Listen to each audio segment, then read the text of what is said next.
Olá, seja muito bem-vindo, muito bem-vinda a mais uma aula do nosso curso sobre a história do Brasil. E hoje nós estamos começando o nosso terceiro módulo, né?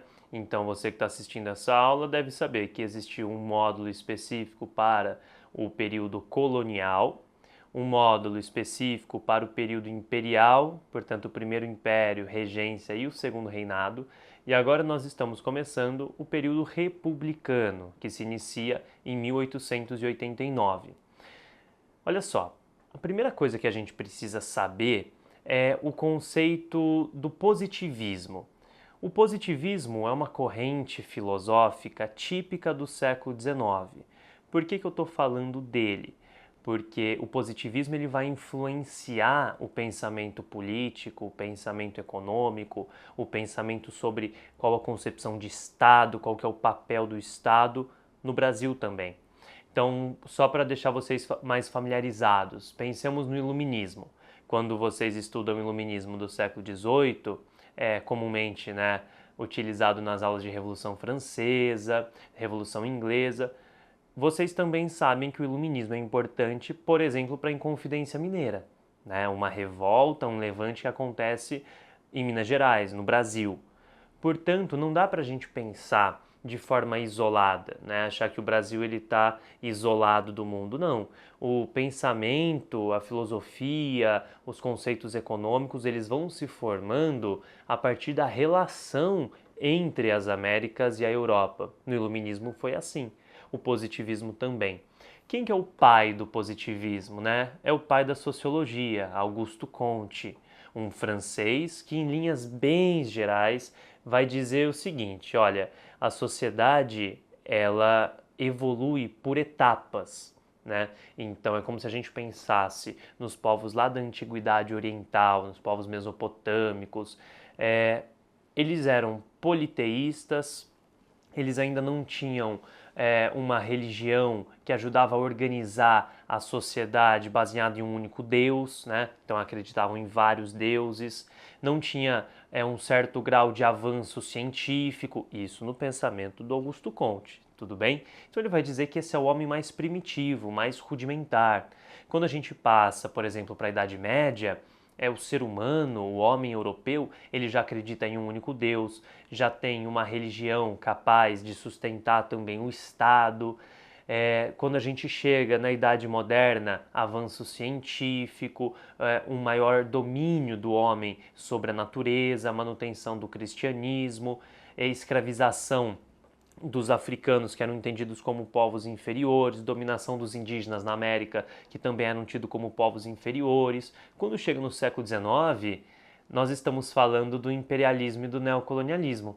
Portanto, daquele período em que a Europa vai dividir a Ásia e a África, né, vai traçar essas divisões literalmente com a régua e com o mapa, produzindo uma série de fronteiras artificiais, isso vai gerar uma série de conflitos, e essa divisão é feita entre as grandes potências que estão ali para explorar principalmente matéria-prima, porque as indústrias europeias precisam de matéria-prima para sustentar a sua produção, e também mão de obra barata. E a gente sabe que o neocolonialismo, o imperialismo, essas disputas levaram a Europa à Primeira Guerra Mundial, que vai de 1914 a 1918. Então, eu estou dando brevemente aqui o contexto geral, né, do que está acontecendo lá fora, para vocês conseguirem contextualizar o Brasil dentro desse cenário mais amplo. O pensamento positivista, que ele é evolucionista, né, ele vai formar também o darwinismo social. Vocês devem se recordar que em 1859, quando Charles Darwin tem 50 anos de idade, ele publica o livro A Origem das Espécies. E ali ele vai demonstrar, né, como que essas espécies evoluíram e qual a importância da adaptação ao meio ambiente. Apesar do Darwin não conhecer exatamente a variabilidade genética, né, isso viria posteriormente, ele explicou como que os organismos mais adaptados ao meio conseguiam se reproduzir mais, morrer menos e dessa forma se perpetuar. E aqueles organismos que não conseguiam se adaptar acabavam morrendo mais, se reproduzindo menos e assim muitas vezes entravam em extinção. Esse fato chega para nós, seres humanos, por exemplo, com a predominância do Homo sapiens, né? E aí só a partir de 13 mil anos atrás, a última espécie Homo floresiensis é extinta e resta somente o Homo sapiens, por uma questão, então, de adaptação. Veja, o que o Darwin nos apresenta, ele é extremamente avançado, né? Porém, no século XIX, essas ideias do Darwin vão ser apropriadas por sociólogos, por pensadores, que vão basicamente tentar unir o darwinismo com o positivismo. E isso vai gerar o darwinismo social. Uma ideia extremamente problemática, né, de que dentro da espécie humana existem várias raças e existem raças menos evoluídas, raças mais evoluídas. Esse pensamento vai servir para justificar o neocolonialismo e o imperialismo. Aquele conceito do fardo do homem branco, ou seja, é responsabilidade do homem europeu levar o progresso para o continente africano e asiático, que é extremamente atrasado, claro, na concepção deles.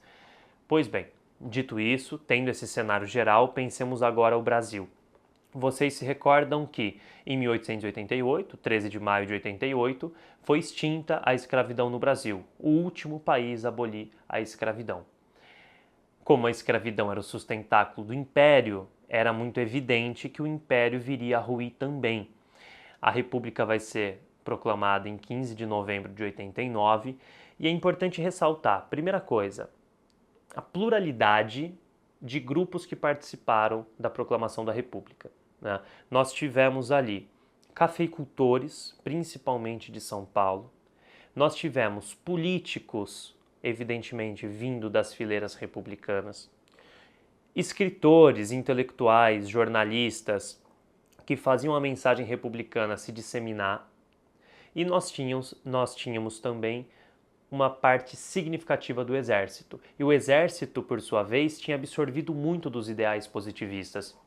Vamos recordar que a bandeira do Brasil tem no seu centro a frase ordem e progresso. Essa é uma frase positivista, é uma frase lá do Comte, né? E o Brasil absorve e coloca na sua bandeira. E quem que é responsável pela ordem? O exército. E sem ordem não existe progresso. Então veja, esse ideal, né, bastante elitizado, bastante conservador, ele é absorvido e vai ser colocado em prática. Então eu coloquei pelo menos 4 vetores aqui para vocês, 4 grupos que participaram da proclamação da República, né, que fizeram esse movimento para a derrubada do Império. Que fique claro, não teve uma luta dos monarquistas, não teve uma resistência armada dos monarquistas. Então, o golpe republicano, ele se deu sem maiores problemas, tá? Mas é verdade também que quando inicia a República vai estourar uma série de conflitos, praticamente guerras civis no Brasil. Beleza, então 15 de novembro de 89 é proclamada a República no Brasil. Vocês se recordam que naquele módulo que nós trabalhamos a abolição da escravidão, uma das últimas aulas que vocês assistiram, eu destaquei muito o papel dos cafeicultores paulistas. Eu disse que eles pareciam estar muito mais adaptados à abolição da escravidão do que aqueles antigos cafeicultores do Vale do Paraíba fluminense, né? Estes homens vão ter um papel importantíssimo na Primeira República. O café vai continuar sendo o principal produto a ser exportado e esses homens, principalmente Campos Salles, Prudente de Moraes, se tornarão homens fortes da República. Eles virarão presidente da República. Tudo bem? Nós dividimos a Primeira República em 2 grandes partes, a República da Espada e a República Oligárquica. Quando a gente chegar na República Oligárquica, eu vou falar o problema desse nome, tá? A República da Espada é composta pelos 2 primeiros presidentes da República do Brasil. Eu estou falando do Marechal Deodoro da Fonseca e Floriano Peixoto. O Marechal Deodoro da Fonseca se torna presidente em 89 e ele vai passar por alguns problemas, por quê? Quando você tem um inimigo em comum, é fácil você lutar ao lado de pessoas que você tem algumas divergências. Depois que você derruba esse inimigo, essas divergências começam a se destacar, começam a se sobressair. Eu não disse anteriormente que vários grupos atuaram pela derrubada do Império? Pois bem, agora esses grupos conseguiram o que queriam e agora vão ter que reger um novo governo. Então você tem várias demandas para o novo regime, para o regime republicano. O Marechal Deodoro da Fonseca, então, ele vai ter que conciliar esses interesses e é importante vocês anotarem, o governo dele vai ser marcado por um forte autoritarismo, tá? Um governo por meio de decretos, ao ponto dele chegar a fechar o parlamento. Então, esse primeiro governo é basicamente um governo de transição que vai tentar conciliar os interesses daqueles que querem manter a produção cafeeira como sustentáculo agora da República, daqueles que querem uma industrialização, o exército querendo participação política porque tem um de seus representantes agora na cadeira da presidência, e ao tentar criar uma coalizão, ao tentar fazer com que esses interesses possam coexistir, ele faz isso com uma certa brutalidade. Então o seu governo é marcado por um forte autoritarismo. Quando ele fecha o Congresso, aí já está dado que o governo dele é de fato uma ditadura militar, né? Ao ponto dele ter que renunciar em 1891 e deixar então um sucessor. Mas é verdade também que antes dele sair é promulgada a Constituição. Tudo bem? E a Constituição do Brasil é extremamente importante nesse momento. Ela tem alguns marcos importantes. Essa Constituição republicana, ela vai ser marcada principalmente pela divisão dos três poderes. E se você estiver atento, se você estiver atenta aqui, você já percebeu que eu falei três poderes e não quatro poderes. Porque você se recorda do poder moderador? Lá do segundo reinado, do primeiro reinado, o poder moderador era exercido pelo imperador e ele desbalanceava completamente a lógica republicana dos três poderes. Então aqui não existe mais o quarto poder, não existe mais o poder moderador. São os três poderes, executivo, legislativo e judiciário, que devem manter um equilíbrio entre eles mesmos. A adoção do federalismo, então, é aquele sistema que permite um certo grau de autonomia para os estados. O sufrágio universal masculino, isso significa que os homens maiores de idade têm direito ao voto, mas as mulheres ainda não participam das eleições, e define também o sistema presidencialista, tudo bem? Nesse sistema que vai ser bicameral, então você vai ter a Câmara dos Deputados e você vai ter a Câmara dos Senadores, por isso bicameral, duas câmaras, tá? Para a gente finalizar então esses primeiros 2 anos, é importante lembrar que nós tivemos a primeira revolta da Armada. E o que foi essa revolta da Armada? Uma tentativa dos marinheiros, daqueles integrantes da Marinha Brasileira, em se opor a esse autoritarismo, a essa repressão promovida pelo Marechal Deodoro da Fonseca. Eles apontaram suas armas para a capital, ameaçando atacar a capital, vai ter um conflito muito forte e evidentemente que essa revolta vai ser contida, então vai ser uma vitória do Marechal Deodoro da Fonseca, mas o seu governo então vai se desgastando, o fechamento do Congresso é o ápice disso e ele acaba renunciando. Nessa nova Constituição, nesse processo de constituinte, a partir desse desgaste então, teremos o seu sucessor que vai completar o mandato do Marechal Deodoro da Fonseca, que é o Marechal Floriano Peixoto. Agora a gente começa então essa segunda etapa da República da Espada. Um último ponto aqui que é válido, tanto para o governo do Marechal Deodoro da Fonseca quanto do Floriano Peixoto, que nós já vamos falar, é a questão do encilhamento, é a questão econômica, O ministro da Fazenda era Rui Barbosa. O Rui Barbosa que foi responsável por ordenar a queima de centenas, de arquivos relacionados à escravidão. O Rui Barbosa vai ter que lidar com uma crise inflacionária, que ele vai chamar de encilhamento. O encilhamento tem aparecido bastante nas provas que abordam a Primeira República. Esse nome dado por ele mesmo, ninguém sabe exatamente a origem do termo, por que ele utilizou, mas o encilhamento significa uma crise por conta de uma inflação descontrolada, que por sua vez é resultado daquela pluralidade monetária e bancária que foi feita na transição do Império para a República. Então aquela política emissionista, vamos lembrar que o Estado brasileiro emprestou muito dinheiro aos bancos a juro zero, e esses bancos repassaram dinheiro, então foi muito estimulado essa expansão monetária, e essa expansão monetária atrelada a um não aumento da produtividade, né, da produção industrial, essa disparidade entre a moeda e a produção acabou levando a uma grande inflação. Então, na questão econômica, a Primeira República, ali, a República da Espada, vai ser marcada por esse descontrole inflacionário. Agora sim, começamos de fato a segunda etapa do Floriano Peixoto. O Floriano Peixoto, ele também vai ser extremamente autoritário, tá? Extremamente violento, vai utilizar as forças as forças nacionais para reprimir uma série de revoltas. Então, nós vamos ter a segunda revolta da Armada, que é muito parecida com a primeira, né? Novamente, os marinheiros, eles apontam suas armas contra a capital, ameaçando a derrubada do governo, mas eles não são vitoriosos novamente.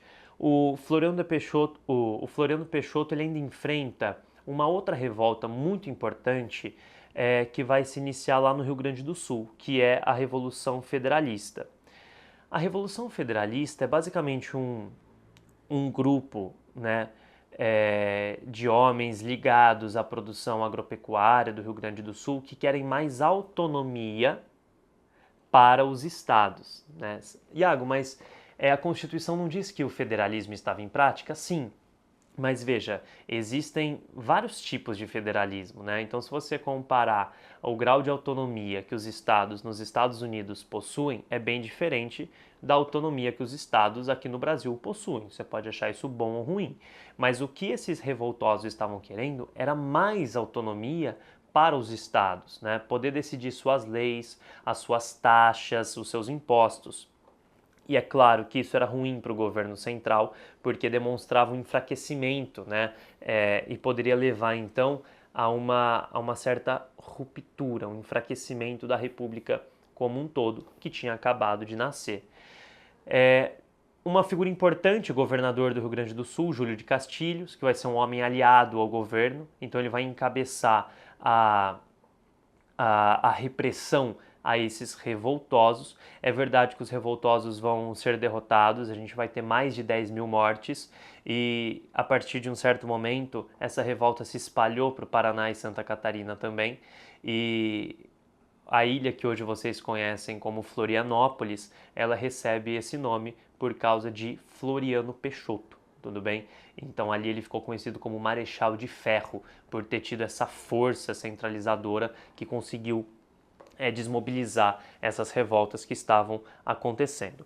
O seu governo ainda é marcado por uma forte crise econômica, ele vai governar até 1894, quando a gente vai ter o primeiro presidente civil da República. Então, fazendo uma leitura mais geral aqui, a República Brasileira nasce extremamente elitista, tá?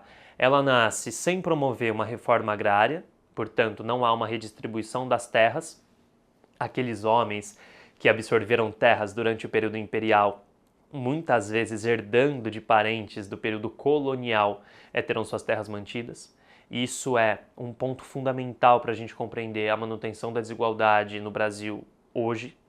Então, não houve reforma agrária, não houve um projeto de integração social dos ex-escravos à sociedade, pelo contrário, houve políticas de embranquecimento da população, incentivo à imigração, leis que barraram a entrada de imigrantes africanos e asiáticos. Então a República ela nasce excludente, extremamente baseada nos ideais positivistas, ela é elitista e de forma alguma ela dá um passo significativo à frente na luta contra a desigualdade social, contra a desigualdade econômica. Novas embalagens para antigos interesses. Esse é o nascimento da República no Brasil.